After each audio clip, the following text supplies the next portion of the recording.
जिज्ञासा नहीं है, बस कुतूहल। तो अभी आप और कुछ बुद्धों को दफनाएंगे, अभी और न मालूम कितने बुद्धों को आपके साथ मेहनत करनी पड़ेगी।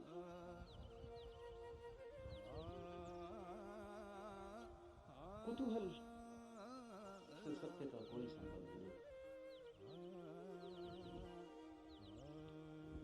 कुछ लोग कुतूहल से थोड़ा आगे बढ़ते हैं और जिज्ञासा करते हैं। जिज्ञासा में थोड़ी ज्यादा गहराई है, लेकिन बस थोड़ी ज्यादा। जिज्ञासा भी बहुत गहरी नहीं, वो भी उतनी, क्योंकि जिज्ञासा है केवल बौद्धिक, और बुद्धि भी ऐसी है जैसी खाज होती है, खुजना थोड़ा रस आता, ऐसा बुद्धि को भी खाज होती रहती है। ईश्वर है, आत्मा है, मोक्ष है, ध्यान क्या है, करने के लिए नहीं। ईश्वर क्या है, जानने के लिए नहीं, चर्चा के लिए, बातचीत के लिए।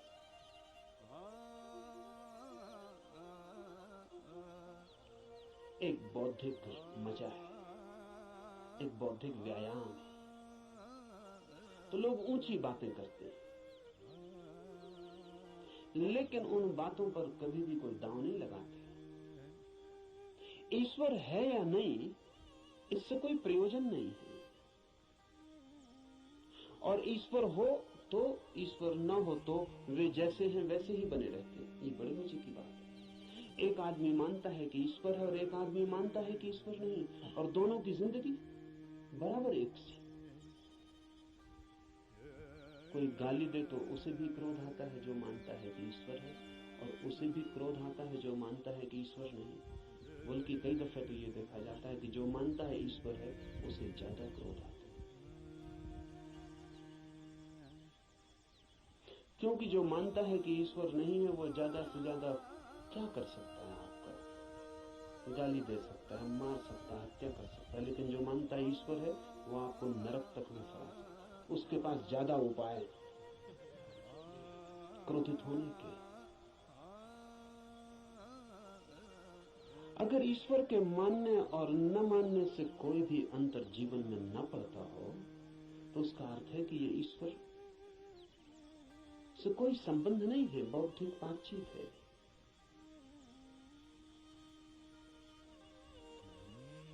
ऐसी जिज्ञासा हो तो आदमी दार्शनिक हो जाता है, चिंतन मनन करने लगता है, शास्त्र अध्ययन करने लगता है, बहुत सिद्धांत इकट्ठे कर लेता है, पक्ष में विपक्ष में सोच लेता है, वाद विवाद करता है, शास्त्रार्थ करता है, लेकिन जीता कभी नहीं।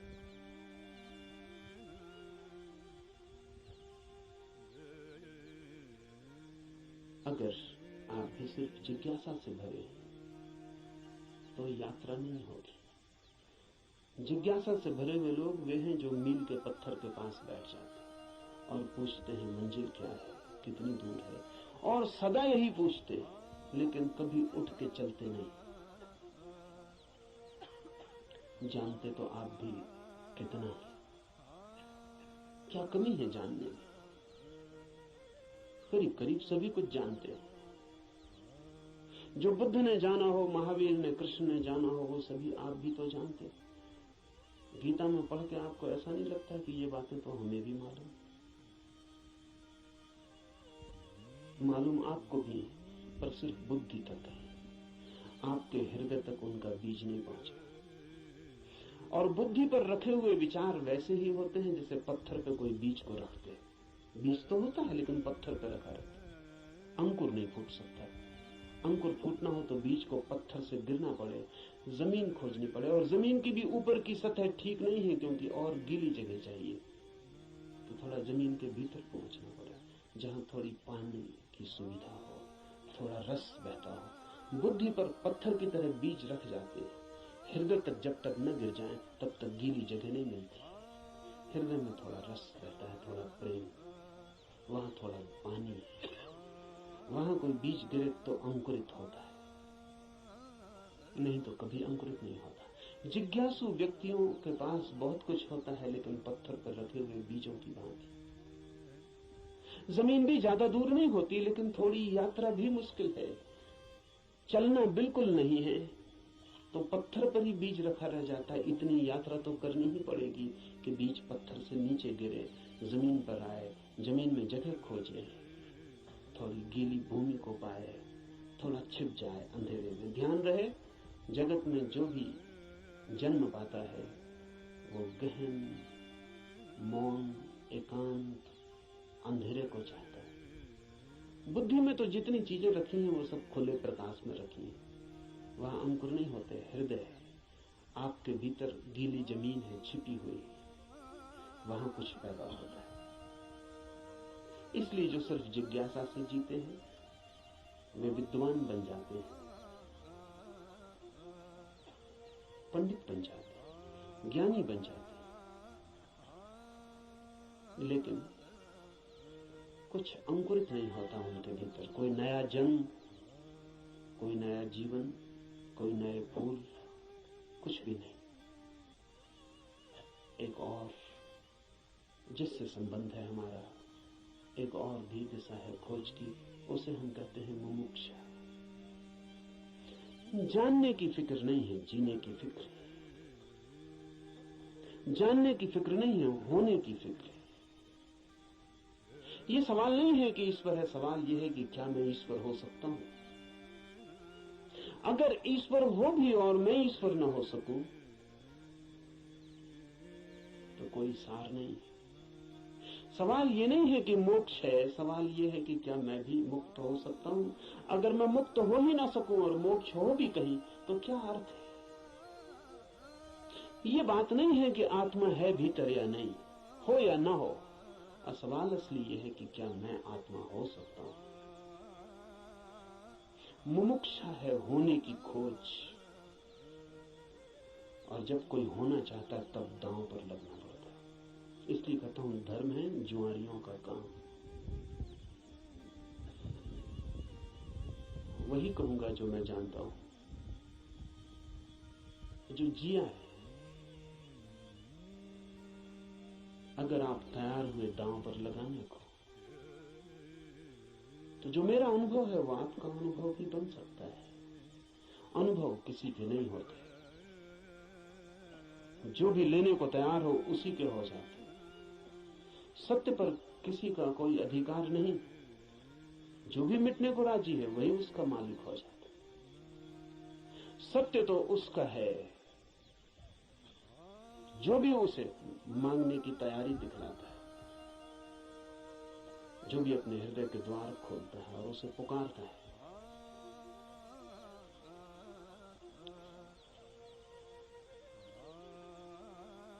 इस उपनिषद को इसीलिए चुना है। ये उपनिषद अध्यात्म का सीधा साक्षात्कार है। सिद्धांत इसमें नहीं है, इसमें सिद्धों का अनुभव है। इसमें उस सब की कोई बातचीत नहीं है जो कुतूहल से पैदा होती है, जिज्ञासा से पैदा होती नहीं। इसमें तो उनकी तरफ इशारे हैं जो मुमुक्षा से भरे हैं, और उनके इशारे हैं जिन्होंने पा लिया है। कुछ ऐसे लोग भी हैं कि जिन्होंने नहीं पाया, लेकिन फिर भी मार्गदर्शन देने का मजा नहीं छोड़ पाते। मार्गदर्शन में बड़ा मजा है। सारी दुनिया में अगर सबसे ज्यादा कोई चीज दी जाती है तो वो मार्गदर्शन है, और सबसे कम अगर कोई चीज ली जाती है तो वो भी मार्गदर्शन है। सभी देते हैं, लेता कोई भी नहीं। जब भी आपको मौका मिल जाए किसी को सलाह देने का तो आप चूकते नहीं।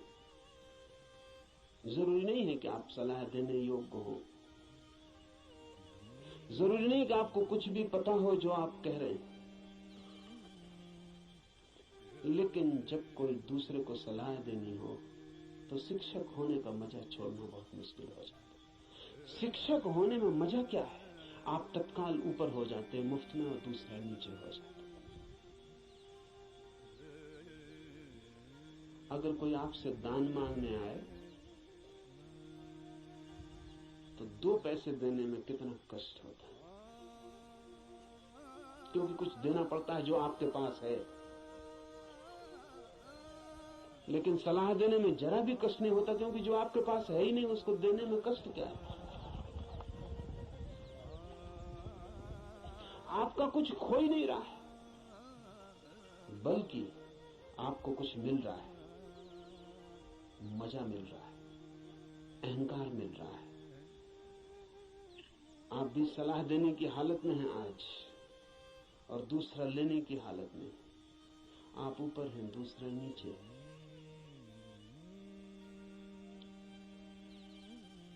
इसलिए कहता हूं कि इस उपनिषद में कोई सलाह, कोई मार्गदर्शन देने का मजा नहीं है, बड़ी पीड़ा है। क्योंकि उपनिषद का ऋषि जो दे रहा है वो जान के दे रहा है, वो बांट रहा है कुछ बहुत हार्दिक, बहुत आंतरिक।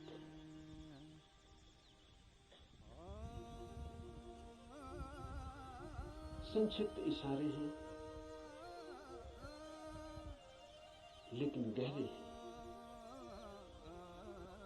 बहुत थोड़ी सी चोटें हैं लेकिन प्राणघातक है।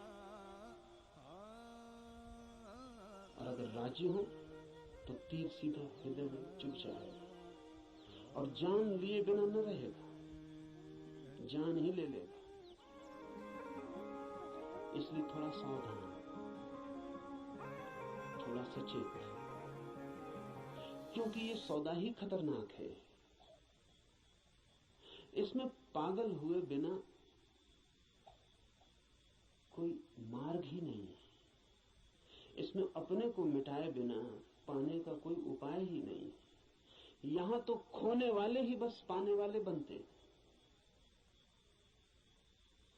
और इसीलिए इस उपनिषद को भी चुन लिया है। ऐसे तो सीधा ही आपसे कह सकता हूं, कोई कारण इस उपनिषद को चुनने का नहीं है, बहाना, आड़। क्योंकि तीर सीधा मारो आदमी बच सकता है, उपनिषद की आड़ से थोड़ी सुविधा रहेगी, इसलिए चुन लिया है कि आपको ऐसा भी पता नहीं लगेगा कि मैं कोई सीधे ही आपको तीर मार रहा हूं। तो बचने का जरा उपाय कम हो जाता है। सभी शिकारी जानते हैं कि थोड़ी आड़ से शिकार ठीक होती है। ये उपनिषद सिर्फ आड़ है और इससे कुछ लेना देना ज्यादा नहीं। जो मैंने जाना है वही कहूंगा, लेकिन उसमें और उपनिषद में कोई अंतर नहीं है, क्योंकि इस उपनिषद के ऋषि ने जो कहा है वो जानकर ही कहा है।